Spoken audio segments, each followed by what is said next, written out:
Bismillahirrahmanirrahim. Welcome dear students. This is our physics class for grade 10 and today our topic is types of waves on the basis of requirement of medium. Students असल में wave की types जो हैं वो हम different basis से हम ले सकते हैं। उनमें से आज जो टाइप्स ऑफ वेव हम पढ़ रहे हैं वो इस लिहाज से हमने टाइप्स की हुई हैं कि अगर कोई वेव जो है उसको from one place to another place move करने के लिए क्या उसको मटेरियल मस्ट चाहिए होता है, लाजमी है उसके लिए मटेरियल। ठीक है, तो मीडियम या मटेरियल की बात करेंगे हम on the basis of material. ठीक है, सो अगर मटेरियल मस्ट है, मटेरियल लाजमी चाहिए, तो ऐसी वेव्स को हम क्या बोलते हैं। फिर सेकंड उस तरह की वेव्स भी हो सकती हैं जिनको मटेरियल नहीं रिक्वायर्ड हो, मटेरियल रिक्वायर्ड ना हो वो भी हैं, और जिनको मटेरियल रिक्वायर्ड हो वो भी हैं। ठीक है, सो हम ऐसी वेव्स पढ़ेंगे, दो टाइप्स वेव्स के हम देखेंगे। उनमें से एक होंगी जिनको मटेरियल रिक्वायर्ड नहीं होगा और सेकंड होगी जिनको मटेरियल रिक्वायर्ड होगा। ठीक है, इस लिहाज से वेव की टाइप्स देख रहे हैं। So on the basis of requirement of material there are two main types of waves. Wave की कितनी टाइप्स हैं मटेरियल की रिक्वायरमेंट की बेस पे? टू टाइप्स हैं। One type is mechanical wave and second type is electromagnetic wave. ठीक है, mechanical wave कौन सी होती हैं? Mechanical wave is that type of wave which require material for its propagation from one two another place. Mechanical wave जिसे हम पढ़ रहे हैं ये ऐसी टाइप्स हैं वेव की जिन्हें एक जगह से दूसरी जगह जाने के लिए मटेरियल चाहिए होता है, मटेरियल की रिक्वायरमेंट होती है। अगर मटेरियल अवेलेबल नहीं हुआ तो ये जो मैकेनिकल वेव्स हैं ये from one point two another point propagate नहीं कर सकेंगी। ठीक है, फॉर एग्जांपल साउंड वेव्स हैं या वेव्स इन द स्प्रिंग हैं।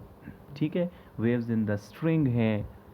ठीक, ये सारी की सारी वेव्स जो हैं ये क्या हैं, ये मैकेनिकल वेव्स हैं। मींस इनको एक जगह से दूसरी जगह जाने के लिए they require material. If there is no material between source and that point where wave has to reach, तो उन दो पॉइंट्स के बीच में अगर कोई मटेरियल ना हुआ देन वेव ट्रांसफ़र नहीं हो सकेगी। ठीक है, फॉर एग्ज़ाम्पल आपने एक बेल जार एक्सपेरिमेंट, सिंपल सा एक एक्सपेरिमेंट है कि आप एक जार ले लें, कोई भी एक ग्लास बॉटल हमने ले ली है। ठीक है,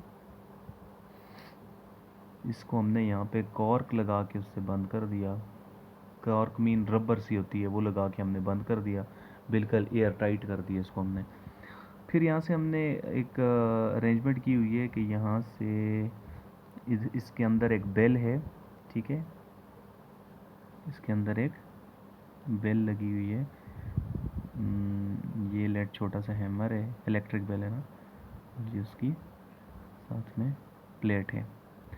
अब ये हैमर जो है ये प्लेट के ऊपर क्या करेगा, स्ट्राइक करेगा, तो उससे बेल स्टार्ट होगी।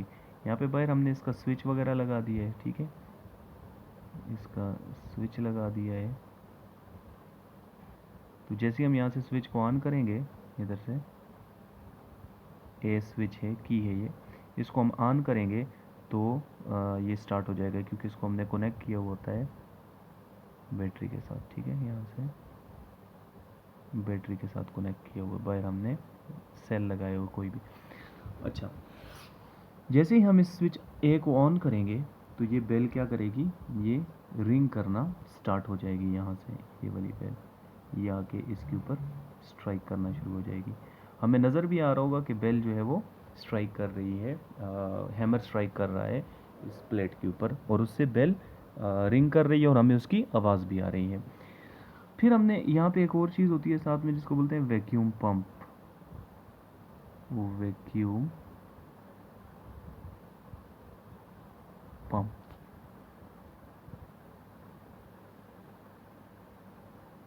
वैक्यूम पंप क्या काम करता है? वैक्यूम पंप का मकसद होता है टू evacuate दिस बॉटल। ये जो फ्लास्क है या जो बॉटल है इसको एवैक्यूएट कर दे। एवैक्यूएट मीन्स इसमें से एयर को बाहर निकाल दे। तो जैसे जैसे हम वैक्यूम पंप को चलाएंगे एयर बाहर निकलती जाएगी, तो हम देखेंगे कि एयर जैसे जैसे बाहर निकलेगी हमें जो साउंड सुनाई दी जा रही थी वो साउंड क्या होने लगेगी, फेंट होने लगेगी। ठीक है, जैसे जैसे एयर जो है वो इसमें से बाहर निकलती जाएगी वैसे वैसे साउंड क्या हो जाएगी, फेंट हो जाएगी। ऐसा क्यों है, क्योंकि साउंड जो है उसको ट्रेवल करने के लिए मटेरियल की ज़रूरत होती है, और वो मटेरियल इस केस में कौन सा है, एयर है। क्योंकि इस बॉटल के अंदर आप देखें तो जस्ट एयर के मॉलिक्यूल्स हैं, और इस बॉटल के अंदर कोई भी मटेरियल नहीं है, लिक्विड सॉलिड ये चीज़ें नहीं हैं, एयर के मॉलिक्यूल्स हैं। अब जैसे जैसे हम वैक्यूम पंप को चलाएंगे एयर के मॉलिक्यूल जिसके अंदर मौजूद हैं ये बीच में से बाहर निकलने लग जाएंगे, और इस बॉटल के अंदर एयर के मॉलिक्यूल्स क्या हो जाएंगे, कम हो जाएंगे। जैसे जैसे एयर के मॉलिक्यूल्स कम होंगे तो साउंड की इंटेंसिटी भी क्या हो जाएगी, कम हो जाएगी, मध्यम आवाज़, फेंट आवाज़ हमें सुनाई देने लगेगी। एट द एंड जब इसके अंदर से सारी की सारी एयर रिमूव हो जाएगी, ये बिल्कुल एम्प्टी हो जाएगा ये फ्लास्क, तो फिर क्या होगा, उस वक्त ये होगा कि आपको बिल्कुल भी आवाज़ सुनाई नहीं देगी। ठीक है, हालांकि आप देख रहे होंगे कि आपके सामने बेल रिंग कर रही होगी, बट आपको बेल की आवाज़ नहीं आएगी। इस बात का मतलब ये हुआ कि बेल रिंग कर रही है, आप देख रहे होंगे, क्योंकि ये ट्रांसपेरेंट फ्लास्क हमने लिया हुआ है, ट्रांसपेरेंट बॉटल ली हुई है जिसमें से अंदर बेल आपको नज़र आ रही होगी, but sound of this bell जो है वो आपको नहीं सुनाई दी जा रही होगी। उसकी रीज़न ये है कि लाइट तो वहाँ से पास होके आ रही है, बट साउंड, अच्छा तो लाइट जो है वो तो इलेक्ट्रोमैग्नेटिक वेव है, वो तो यहाँ से पास होके आ जाएगी। जब एयर इसमें ना भी हो फिर भी आपको बेल नज़र आ रही होगी, इट मीन्स कि लाइट उसके अंदर से टकरा के वापस पलट के आती है। इसका मतलब ये हुआ कि लाइट को मटेरियल की ज़रूरत नहीं है एक जगह से दूसरी जगह जाने के लिए, बट जो साउंड है वो आना स्टॉप हो जाएगी जब इसके अंदर से आप एयर बिल्कुल निकाल देंगे। It means sound is that wave which require material for its propagation। तो जब एयर बीच में से आप निकाल देंगे देन साउंड ट्रेवल नहीं कर सकेगी। अगर कोई और मटेरियल भी होता, लिक्विड कुछ भी होता, तो भी साउंड आती, बट आपने कोई भी मटेरियल उसके अंदर नहीं रखा, बिल्कुल वैक्यूम क्रिएट कर दिया एट द एंड, तो फिर आपको साउंड बिल्कुल भी सुनाई नहीं देगी। इस बात से ये प्रूफ हमें मिलता है कि साउंड जो है, साउंड एक ऐसी वेव है which require material, sound require material, sound को मटेरियल रिक्वायर होता है for its motion from one two another place. लेकिन जो लाइट है उसको मटेरियल नहीं चाहिए होता है। Light doesn't require any material for its propagation. हाँ, अगर कोई मटेरियल हो तो उसमें से लाइट पास कर भी सकती और नहीं भी कर सकती। जैसे ट्रांसपेरेंट में से पास कर जाएगी, ट्रांसपेरेंट नहीं हुआ तो विजिबल वाली लाइट नहीं पास कर सकेगी। बट जनरली हम ये कहते हैं कि sound require material for its propagation but light does not require any material for its propagation from one two another place. ये बात आपको क्लियर हो गई। ये वैक्यूम, ये जो आपको बेल जार एक्सपेरिमेंट है, इसका नाम क्या है, बेल जार एक्सपेरिमेंट। तो इससे आपको क्लियर हो गया होगा बेल जार एक्सपेरिमेंट से कि इसमें क्या होता है। इससे हमें ये पता चलता है कि साउंड जो है इसको मटेरियल की रिक्वायरमेंट नहीं, इसको मटेरियल की रिक्वायरमेंट है, बट लाइट को मटेरियल की रिक्वायरमेंट नहीं होती है। बेल जार एक्सपेरिमेंट इसको बोलते हैं। ठीक है, तो बेल जार एक्सपेरिमेंट क्या प्रूव करता है, ये प्रूव करता है कि sound is that wave which doesn't which require material for its propagation and light is that wave which does not require any material for its propagation। ठीक है, अच्छा तो हम ये कह रहे थे कि दो टाइप्स हैं वेव की, एक है मैकेनिकल वेव, एक इलेक्ट्रोमैग्नेटिक वेव। तो हमने कहा था मैकेनिकल वो है जो मटेरियल जिसको रिक्वायर होता है, जिसके लिए मटेरियल मस्ट होना चाहिए, मटेरियल ना हुआ तो ये वेव ट्रेवल नहीं कर सकेगी। तो अभी हमने देखा कि साउंड वेव जो है जब मटेरियल नहीं होता था तो साउंड वेव ट्रेवल नहीं कर सकती थी। इसका मतलब साउंड वेव कौन सी वेव है, मैकेनिकल वेव है। फिर हमने देखा कि लाइट वेव मटेरियल नहीं होता था फिर भी ट्रेवल करती थी। इसका मतलब लाइट वेव्स कौन सी वेव्स हैं, इलेक्ट्रोमैग्नेटिक वेव्स हैं। इसी तरह से इलेक्ट्रोमैग्नेटिक वेव और भी हैं जो आप देख नहीं सकते, ठीक है, बट ये भी इलेक्ट्रोमैग्नेटिक वेव की कैटेगरी में आती हैं, ये भी पास कर सकती हैं विदाउट मटेरियल थ्रू वैक्यूम। तो रेडियो वेव्स भी इलेक्ट्रोमैग्नेटिक वेव हैं, माइक्रोवेव्स हैं, इंफ्रारेड वेव्स हैं, अल्ट्रावायलेट वेव्स हैं, एक्स रेज हैं, गेमा रेज हैं, all these are electromagnetic waves. ये सारी की सारी वेव्स क्या हैं? इलेक्ट्रोमैग्नेटिक वेव्स हैं। तो बाकी साउंड वेव्स हो गई, waves in the spring, waves in the string, ये सब क्या हैं? ये मैकेनिकल वेव्स हैं। तो ये बात आपको क्लियर होगी कि मैकेनिकल एंड इलेक्ट्रोमैग्नेटिक वेव में क्या डिफरेंस है। मैकेनिकल वेव ऐसी वेव्स को बोलते हैं जिनको मटेरियल मस्ट चाहिए होता है। अगर मटेरियल ना हुआ, these wave can not travel from one place to another place. Electromagnetic wave ऐसी वेव्स होती हैं कि मटेरियल ना हो फिर भी पास करके जा सकती हैं। ठीक है, तो अब ये देखते हैं कि मटेरियल ना हो फिर इलेक्ट्रोमैग्नेटिक वेव कैसे पास करके जा सकती हैं। ये तो हमें पता है मैकेनिकल वेव्स हैं, मटेरियल में से पास करके जाती हैं। पहले हमने वेव के इंट्रोडक्शन में देखा था that whenever wave transfer takes place through the material then particles of material starts vibrating। जब particles of material vibrate करना start करते हैं, फॉर एग्जाम्पल यहाँ पे हम पार्टिकल्स ऑफ मटेरियल बना देते हैं, ये लेट एयर के पार्टिकल्स हैं टॉप पे जो रेड कलर में मैं लिख रहा हूँ ये। ठीक है, अब ये जो पार्टिकल है ये वाइब्रेट करेगा, लेट ऐसे ऐसे वाइब्रेट करते हैं इस तरह आगे पीछे, तो साथ वाले पार्टिकल के ऊपर भी फोर्स लगेगी, ये भी वाइब्रेट करने लगेगा, उसके साथ वाले पे फोर्स लगेगी, उसके साथ वाले पे, इसी तरह ये वाइब्रेट करेगा तो ये सारे वाइब्रेट करना स्टार्ट कर देंगे। तो सारे वाइब्रेट ही कर रहे होंगे, बट एक की वजह से दूसरा, दूसरे की वजह से तीसरा वाइब्रेट करेगा तो एनर्जी आगे ट्रांसफ़र हो जाएगी। ठीक है, तो इस तरह से एनर्जी ट्रांसफ़र होती है मैकेनिकल वेव्स में। इस तरह मैकेनिकल वेव्स जनरेट होती हैं, पार्टिकल्स की ऑसिलेशंस होती रहती है आगे ट्रांसफ़र। बट इलेक्ट्रोमैग्नेटिक वेव में क्या होता है, उसमें तो मटेरियल ना हो फिर भी एनर्जी जाती है। वो एनर्जी किस फॉर्म में जाती है? वो एनर्जी जाती है in the form of, electromagnetic wave के केस में इलेक्ट्रोमैग्नेटिक वेव ट्रेवल करती हैं in the form of oscillating electric and magnetic field. तो इसमें दो फील्ड्स होती हैं, एक होती है इलेक्ट्रिक फील्ड,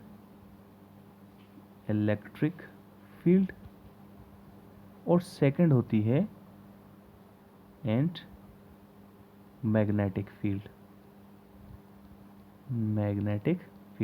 सो इलेक्ट्रोमैग्नेटिक वेव जो है वो ऑसिलेटिंग इलेक्ट्रिक फील्ड और ऑसिलेटिंग मैग्नेटिक फील्ड्स की फॉर्म में ट्रेवल करके जाती हैं। मैकेनिकल वेव्स में क्या था?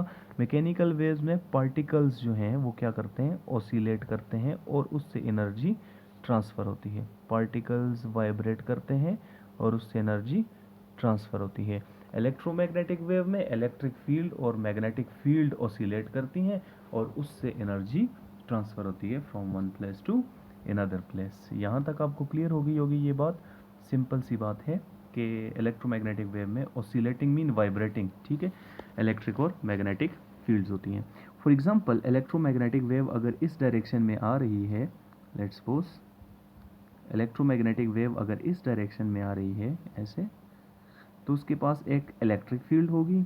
लेट ये कौन सी डायरेक्शन होगी? ये तो एक्स एक्सिस हो गई। उसकी इलेक्ट्रिक फील्ड जो है लेट सपोज वो वाई एक्सिस पे ऑसिलेट कर रही है, मैं ऐसे बना देता हूँ, ये इसकी इलेक्ट्रिक फील्ड है अगर ई, तो फिर उसकी मैग्नेटिक फील्ड कहाँ पे होगी? मैग्नेटिक फील्ड जी एक्सिस पे होगी, ऐसे अपवर्ड एंड डाउनवर्ड। यहाँ पे आप बना नहीं सकते अपवर्ड एंड डाउनवर्ड, तो जेड एक्सिस पे मैग्नेटिक फील्ड होगी। थोड़ा सा इसको साइड व्यू से अगर हम देखें तो उससे हम इसको चेक कर सकते हैं, क्योंकि 2 डायमेंशन के ऊपर हम 3 डायमेंशन तो नहीं बना सकते, 3 एक्सिस हमें चाहिए होंगी। मैं ये कह रहा था अगर एक एक्सिस पे, एक डायरेक्शन पे इलेक्ट्रोमैग्नेटिक वेव जा रही है, तो जिस डायरेक्शन पे इलेक्ट्रोमैग्नेटिक वेव जा रही है उसके साथ परपेंडिकुलर इलेक्ट्रिक फील्ड वाइब्रेट कर रही होगी, और इन दोनों चीज़ों के साथ फिर परपेंडिकुलर मैग्नेटिक फील्ड वाइब्रेट कर रही होगी। Means electric field, magnetic field और direction of motion of wave, तीनों चीज़ें एक दूसरे के ऊपर 90 डिग्री का एंगल बनाएंगी। जैसे मैंने ये direction of motion of wave बनाया, ठीक है, जो रेड में बनाया था हमने, फिर इसको ऐसे रेड कर देते हैं, ये direction of motion of wave है, ठीक है, और जो ब्लू में बनाया हमने this is electric field vector. ठीक, अब इसके ऊपर आप ऐसा करें कि आपकी जो स्क्रीन है इसके ऊपर आप ऐसे एक पेंसिल या पेन ऐसे खड़ा करके रखें इस पॉइंट पे जहाँ पे मैं ग्रीन कलर का डॉट लगाता हूँ ये, ठीक है, यहाँ पे आप पेन रख दें ऊपर सीधा स्ट्रेट, पेन की टिप यहाँ रखें और पेन ऊपर सीधा खड़ा हो, तो वो तीसरी डायमेंशन बन जाएगी, तीसरी एक्सिस बन जाएगी, और वो जो है अप डाउन आप उसको रखेंगे तो वो आपको direction of vibration of magnetic field दे देगा अगर इलेक्ट्रिक ऐसे है तो। ठीक है, यहाँ पे आप इलेक्ट्रोमैग्नेटिक वेव को देख सकते हैं, 3 डायमेंशनल व्यू बनाने की कोशिश की हुई यहाँ पे। तो इसमें अगर आप गौर करें ये direction of propagation of wave है, ठीक है, आगे की तरफ। फिर उसके साथ आपको जो मिल रही है डायरेक्शन इलेक्ट्रिक फील्ड की, वो ये है, ये इलेक्ट्रिक फील्ड की ऑसिलेशन है, ठीक है, आगे पीछे जो ऑसिलेशन हो रही है इलेक्ट्रिक फील्ड, चेंज कर दें, ये इलेक्ट्रिक फील्ड, ठीक, इस तरह। फिर अगर आप मैग्नेटिक फील्ड को देखें तो मैग्नेटिक फील्ड आपको कहाँ पे शो की हुई है, यहाँ पे आ गई, ये मैग्नेटिक फील्ड है, स्टार्टिंग में देखें ब्लू कलर से मैंने शो की ये। तो मैग्नेटिक फील्ड अगर इस तरह ऑसिलेट कर रही है, वेव असल में आगे जा रही है ऐसे, ये वेव आगे जा रही है, ये आप एंड से देखें, एरो लगाया मैंने, ये वेव आगे जा रही है। मैग्नेटिक फील्ड ये स्टार्ट में ब्लू कलर में मैंने शो किया, अप डाउन ऑसिलेट कर रही है, और इलेक्ट्रिक फील्ड इस तरह ऑसिलेट कर रही है, ठीक है, इस तरह ऑसिलेट कर रही है। इसका मतलब तीनों चीज़ें एक दूसरे के ऊपर क्या हैं, परपेंडिकुलर हैं। तो ऐसी वेव को इलेक्ट्रोमैग्नेटिक वेव बोलते हैं, जिसमें ऑसिलेटिंग इलेक्ट्रिक फील्ड और ऑसिलेटिंग मैग्नेटिक फील्ड होती हैं, जो दोनों वेव के मोशन के साथ 90 डिग्री के एंगल पे ऑसिलेट करती हैं। That type of wave is called electromagnetic wave. तो इलेक्ट्रोमैग्नेटिक वेव जो है, it does not require any material for its propagation.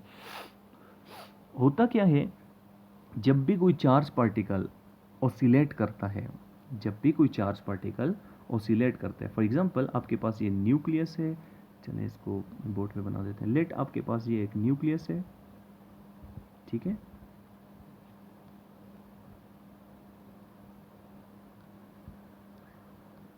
ठीक। अब इस न्यूक्लियस के गिर्द इलेक्ट्रॉन्स रिवॉल्व कर रहे हैं, पहले ऑर्बिट में 2 इलेक्ट्रॉन्स रिवॉल्व कर रहे हैं, फिर उसके बाद नेक्स्ट ऑर्बिट है, फिर उसके बाद नेक्स्ट, मींस इलेक्ट्रॉन्स बहुत से रिवॉल्व कर रहे हैं, सारे नहीं बना रहे।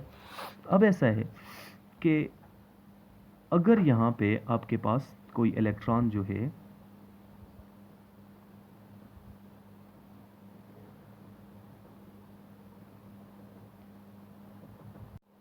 अच्छा हम ये कह रहे थे कि लेट ये आपके पास सेंटर में न्यूक्लियस आ गया, फिर यहाँ पे आपके पास फर्स्ट ऑर्बिट है, इसमें 2 इलेक्ट्रॉन्स हैं, सेकंड ऑर्बिट में भी और 8 इलेक्ट्रॉन्स हैं, ये जितने भी हैं, ठीक है। तो ये आपके पास ऑर्बिट्स बने हुए हैं, फिर उसके बाद एक और ऊपर ऑर्बिट बना देते हैं, third, next and so on. तो इस तरह से ये एटम का एक स्ट्रक्चर होता है। जब भी कोई इलेक्ट्रॉन जो है वो एनर्जी लेता है, लेट यहाँ से किसी इलेक्ट्रॉन ने एनर्जी ली from the second orbit, second orbit का इलेक्ट्रॉन एनर्जी लेके यहाँ से जंप करके थर्ड ऑर्बिट में चला गया, ठीक है। वहाँ पे वो बहुत कम टाइम तक स्टे करता है, ठीक है, ऑलमोस्ट 10⁻⁸ सेकेंड्स, 10⁻⁸ तो ये आपने साइंटिफिक नोटेशन में स्टडी किया होगा, ये बहुत कम वैल्यू बनती है, ठीक है। जैसे बनेगी 0.0000000 1 2 3 4 1 2 3 4 5 6 7 और 8 की जगह 1 आ जाएगा, ठीक है। इतना सेकंड मीन्स सेकंड का इतना पार्ट जो है 0.0000001 सेकंड। तो सेकंड के इतने पार्ट में ये इलेक्ट्रॉन वापस आ जाएगा, ठीक है। तो ये कितना बनता है, 10 100 1000 10,000 लाख 10 लाख करोड़ 10 करोड़। तो सेकंड के 10 करोड़ में से एक हिस्सा, यानी बहुत कम टाइम बनता है, इतने जल्दी इलेक्ट्रॉन वापस नीचे आ जाएगा। अब हुआ क्या, इलेक्ट्रॉन यहाँ से ऊपर जंप करके गया था, इलेक्ट्रॉन यहाँ से जंप करके ऊपर गया था, ग्रीन कलर में समझ लेते हैं, फिर वहाँ से जंप करके वापस नीचे आ गया। तो इलेक्ट्रॉन ने क्या किया, ऊपर गया फिर मुड़ के नीचे आ गया। इस तरह के मोशन को क्या बोलते हैं, ओसिलेशन बोलते हैं। इसका मतलब जब इलेक्ट्रॉन ने ओसिलेट किया ऊपर जाके, फिर जब नीचे आता है फिर इमिट करता है ना वेव, एक्स्ट्रा फोटॉन जो होता है। तो जब इलेक्ट्रॉन ने ओसिलेट किया तो उसमें से क्या चीज़ इमिट होगी, इलेक्ट्रोमैग्नेटिक वेव इमिट होगी, ठीक है। और ये इलेक्ट्रोमैग्नेटिक वेव क्या होगी, ये वही चेंजिंग या oscillating electric field and oscillating magnetic field होती है, और perpendicular to propagation of waves ये ओसिलेट करती हैं। अब देखें, जब इलेक्ट्रॉन यहाँ से ओसिलेट हो चुका तो वेव जनरेट हो गई। जब वेव जनरेट हो गई तो अब उस वेव को किसी पार्टिकल की, चाहे चार्ज या कोई भी, किसी पार्टिकल की ज़रूरत नहीं है। इलेक्ट्रॉन अपनी जगह पर ही रहा, हायर से लोअर लेवल में, लोअर एनर्जी में चला गया, एनर्जी उसकी कम हो गई, बट इलेक्ट्रॉन साथ में चल के नहीं गया। क्या चीज़ सिर्फ गई, सिर्फ इलेक्ट्रोमैग्नेटिक वेव गई। इट मीन्स इलेक्ट्रोमैग्नेटिक वेव जो है वो सेल्फ प्रोपेगेटिंग होती है।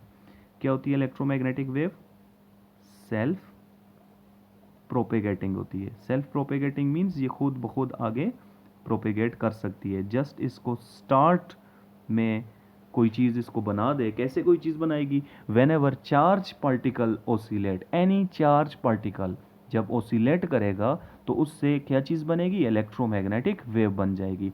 फिर अब इलेक्ट्रोमैग्नेटिक वेव को आगे प्रोपेगेट करने के लिए किसी भी मटेरियल, किसी भी पार्टिकल की ज़रूरत नहीं होगी। तो इसे हम बोलते हैं ये क्या है, इलेक्ट्रोमैग्नेटिक वेव है। ठीक है, सो इलेक्ट्रोमैग्नेटिक वेव ये बन गई। टू टाइप्स ऑफ वेव्स हमने देखी, वन थी mechanical wave and second one जो थी वो क्या थी, इलेक्ट्रोमैग्नेटिक वेव। मैकेनिकल मीडियम से ही लफ्ज़ निकला है, मैकेनिकल मीडियम की तरह कही है, आप समझ सकते हैं कि which require medium means which require material for its propagation. Medium क्या चीज़ होती है, जिस मटेरियल से कोई वेव पास करके जाए उसको उस वेव का मटेरियल या मीडियम बोलते हैं।